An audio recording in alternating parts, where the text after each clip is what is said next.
അത് ഫോർവേഡ് ആണ്. In 1935,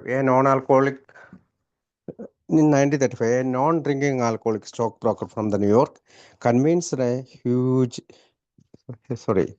a hangover alcoholic surgeon in Akron, Ohio, that he didn't have to drink anymore. From that historic meeting, a program of recovery for more than 2 million once held hopeless alcoholic in more than 150 countries was to grow and flourish.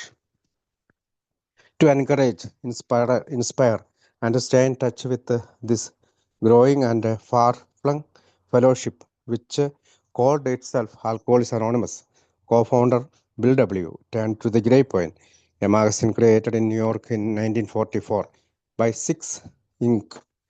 Stained riches, as Bill once good-humoredly referred to the sober woman who started it.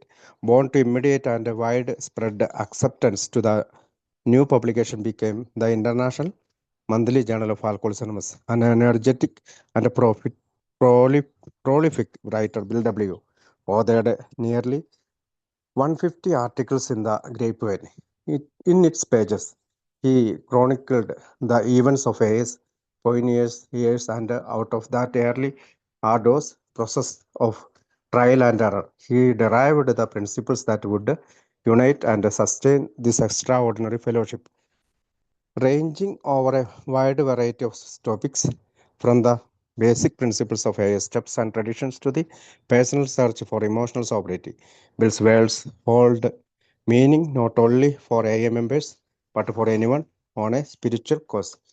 In 1988, as a result of the many requests over the years of reprints of five of these articles: Faith, Fear, Honesty, Humility, and Love, a collection entitled The Best of Bill, was compiled. The enduring popularity of this little booklet has prompted the current editors of the Grapevine to issue this handsome new gift edition as a fitting complement to this inspiring reflection on the spiritual life. We have included Bill's classic essay, Why Alcoholics Anonymous is Anonymous. അത് പറഞ്ഞുകൊണ്ടാണ് അതിൻ്റെ ആമുഖം. അതിൻ്റെ മലയാളം ഞാൻ വായിക്കാം. 1935 ന്യൂയോർക്കിൽ നിന്നുള്ള മദ്യപാനം നിർത്തിയിരുന്ന ഒരു സ്റ്റോക്ക് ബ്രോക്കർ ആയിരുന്ന ബിൽ ഡബ്ല്യു, അദ്ദേഹം ഒഹായോയിലെ അക്രോണിൽ താമസിച്ചിരുന്ന അമിതമായി മദ്യപിച്ചിരുന്ന ഡോക്ടർ ബോബ് എന്ന ഒരു സർജനെ കണ്ടുമുട്ടി. ഈ കൂടിക്കാഴ്ചയിലൂടെ ആ സർജന് ഇനി മദ്യപിക്കേണ്ടതില്ലെന്ന് അദ്ദേഹം ബോധ്യപ്പെടുത്തി.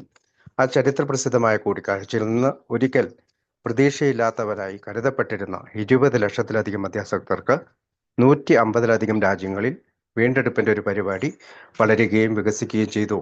വളർന്നുകൊണ്ടിരുന്ന ലോകത്തിന്റെ വിവിധ ഭാഗങ്ങളിലായി വ്യാപിച്ചിരുന്ന ഈ കൂട്ടായ്മയുമായി ബന്ധം നിലനിർത്തുവാനും അതിന് പ്രോത്സാഹനവും പ്രചോദനവും നൽകുവാനുമായി സഹസ്ഥാപകനായ ബിൽ ഡബ്ല്യു ഗ്രേപ്പ്വൈൻ എന്ന മാസികയിലേക്ക് തിരിഞ്ഞു. 1944 ന്യൂയോർക്കിൽ രൂപം കൊണ്ട ഈ മാസിക ആരംഭിച്ചത് ബിൽ ഒരിക്കൽ തമാശയായി മഷി പുരണ്ട പാവങ്ങൾ എന്ന് വിശേഷിപ്പിച്ചിരുന്ന മദ്യപാനം ഉപേക്ഷിച്ച ചില സ്ത്രീകളിലൂടെയായിരുന്നു. ആദ്യം മുതൽ തന്നെ വലിയ സ്വീകാര്യതയും അംഗീകാരവും നേടിയ പുതിയ പ്രസിദ്ധീകരണം പിന്നീട് ആൽക്കഹോളിക്സ് അനോണിമസിന്റെ അന്താരാഷ്ട്ര മാസിക, അതായത് international monthly journal of alcoholics anonymous എന്നറിയപ്പെട്ടു. ഊർജ്ജസ്വലനും ധാരാളം എഴുതിയിരുന്ന എഴുത്തുകാരനുമായ ബിൽ ഡബ്ല്യു ഗ്രേപ്പ്വൈനിൽ ഏകദേശം 150 ലേഖനങ്ങൾ എഴുതിയിട്ടുണ്ട്. അതിൻ്റെ പേജുകളിലൂടെ അദ്ദേഹം എയിലെ തുടക്കകാല വർഷങ്ങളിലെ സംഭവങ്ങൾ രേഖപ്പെടുത്തി. ആ ആദ്യകാലത്തെ കഠിനമായ പരീക്ഷണങ്ങളും പിഴവുകളും നിറഞ്ഞ പ്രവർത്തന പ്രക്രിയയിൽ നിന്ന് ഈ അസാധാരണമായ കൂട്ടായ്മയെ ഒന്നിപ്പിക്കുകയും നിലനിർത്തുകയും ചെയ്യുന്ന തത്വങ്ങൾ അദ്ദേഹം രൂപപ്പെടുത്തിയെടുത്തു. എയുടെ 12 പടികളുടെയും പാരമ്പര്യങ്ങളുടെയും സ്റ്റെപ്സ് ആൻഡ് ട്രഡീഷൻസ്, അടിസ്ഥാന തത്വങ്ങൾ മുതൽ വൈകാരികമായ മദ്യവിമുക്തി, ഇമോഷണൽ സോബ്രിറ്റി എന്ന വ്യക്തിപരമായ അന്വേഷണം വരെ വളരെ വൈവിധ്യമാർന്ന വിഷയങ്ങളെക്കുറിച്ചാണ് അദ്ദേഹം എഴുതിയത്. ബിൽ ഡബ്ല്യുവിന്റെ വാക്കുകൾ അംഗങ്ങൾക്ക് മാത്രമല്ല, ആത്മീയമായ അന്വേഷണത്തിൽ ഏർപ്പെട്ടിരിക്കുന്ന എല്ലാവർക്കും അർത്ഥവത്താണ്. 1988 വർഷങ്ങളായി ലഭിച്ചുകൊണ്ടിരിക്കുന്ന നിരവധി അഭ്യർത്ഥനകളുടെ ഫലമായും അദ്ദേഹത്തിന്റെ 5 ലേഖനങ്ങൾ വീണ്ടും പ്രസിദ്ധീകരിക്കണമെന്ന് ആവശ്യമുയർന്നു.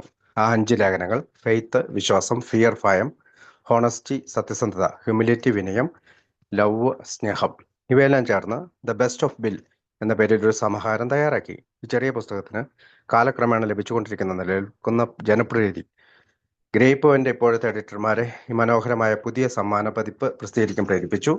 ആത്മീയ ജീവിതത്തെക്കുറിച്ചുള്ള ഈ പ്രചോദനാത്മകമായ ചിന്തകൾക്ക് യോജിച്ചൊരു അനുബന്ധമായും ബിൽ ഡബ്ല്യുവിന്റെ പ്രസിദ്ധമായ ലേഖനം വൈ ആൽക്കോൾസ് ആൻഡ് മെസ്സേജ് അനോണിമസ്, എന്തുകൊണ്ട് അനോണിമസ് ആണ് എന്നതും ഈ പതിപ്പിൽ ഉൾപ്പെടുത്തിയിട്ടുണ്ട്.